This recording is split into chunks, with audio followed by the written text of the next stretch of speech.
It was a hot Sunday afternoon in June. I was in a little village in the state of Chiapas in southern Mexico. I'd been visiting Sister Dorothy, who was doing some missionary work down there, and she had introduced me to the community. And on that particular Sunday, she asked me if I would like to join her visiting a home where they were going to have a comunidad de base. The comunidades de base are base communities or basic communities, something akin to our disciple groups we have in this parish. But throughout Latin America, there are a lot of these groups. They meet in people's homes and they study the scriptures. And that was one of the reasons I had been down there, to learn more about the Church of Latin America.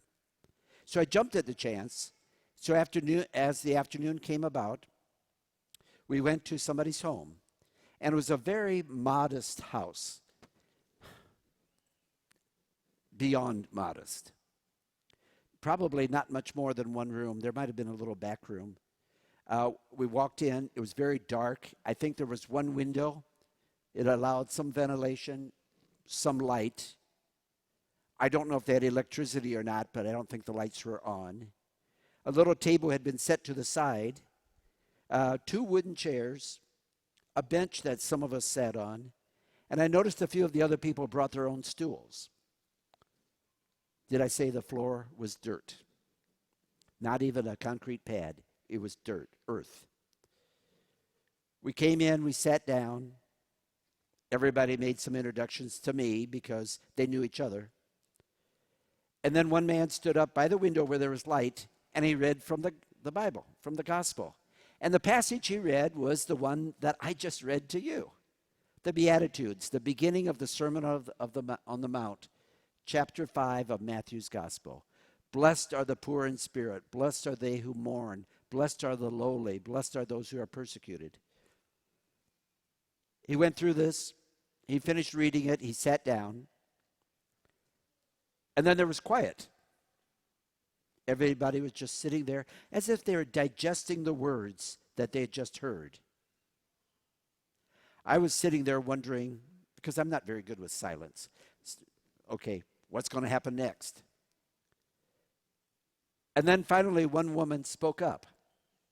She said, El Señor, the Lord is speaking to us in that passage.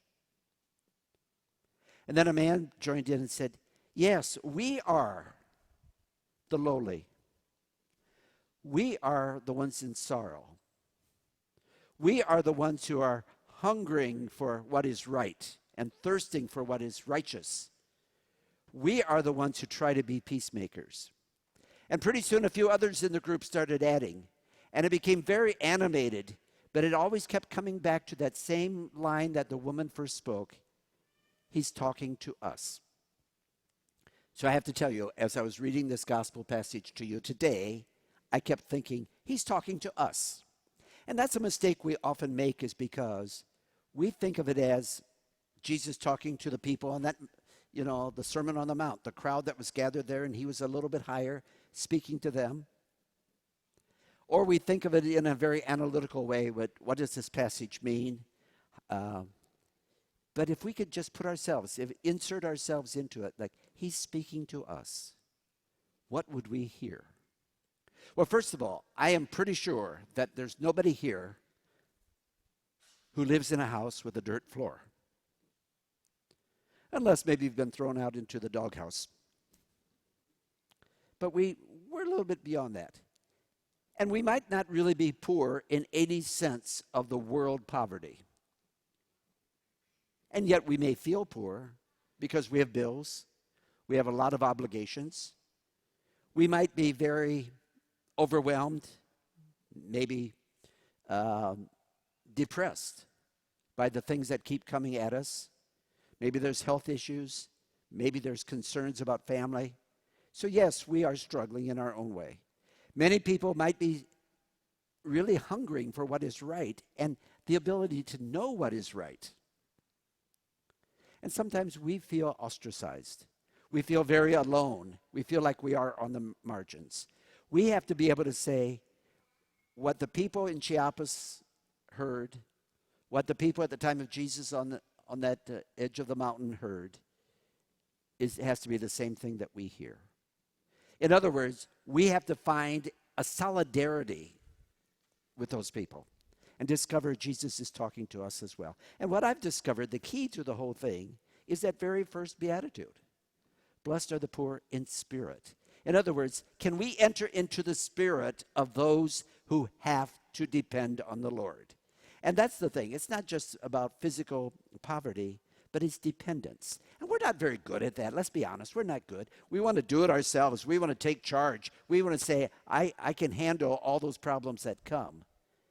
And basically, the poor in spirit says, I have to count on God because I'm not going to make it myself.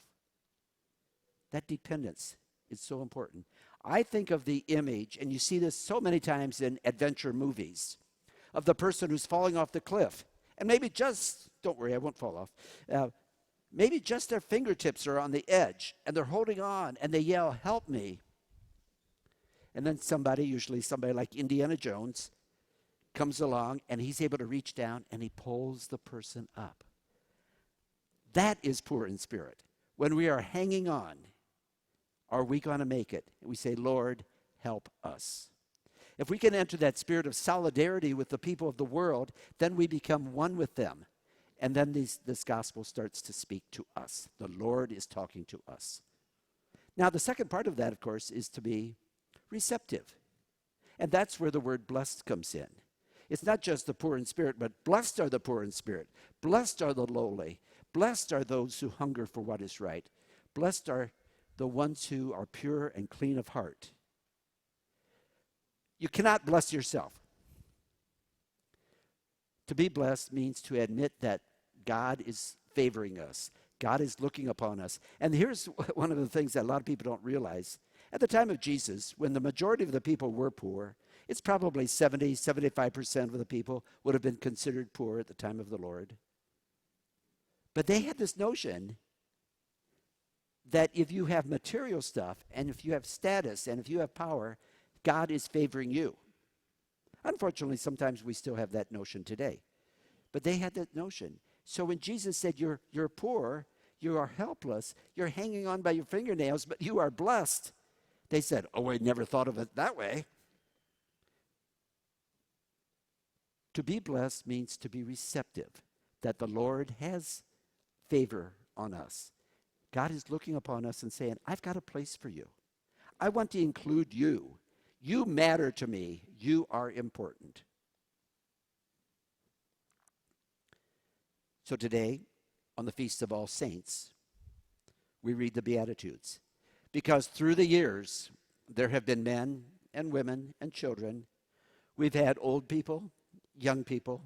We've had people in religious life, bishops, popes like our patron, John the 23rd, even a few priests in there that we call saints.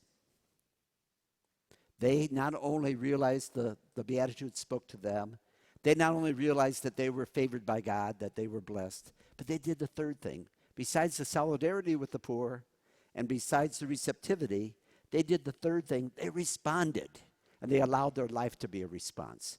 So yes, we honor them, and we look to them as models. And we find that if they can do it, we can do it. Jesus is still speaking these Beatitudes to us. As the woman in Chiapas said, the Lord, El Señor, He's speaking to us in our hearts. That still goes on today.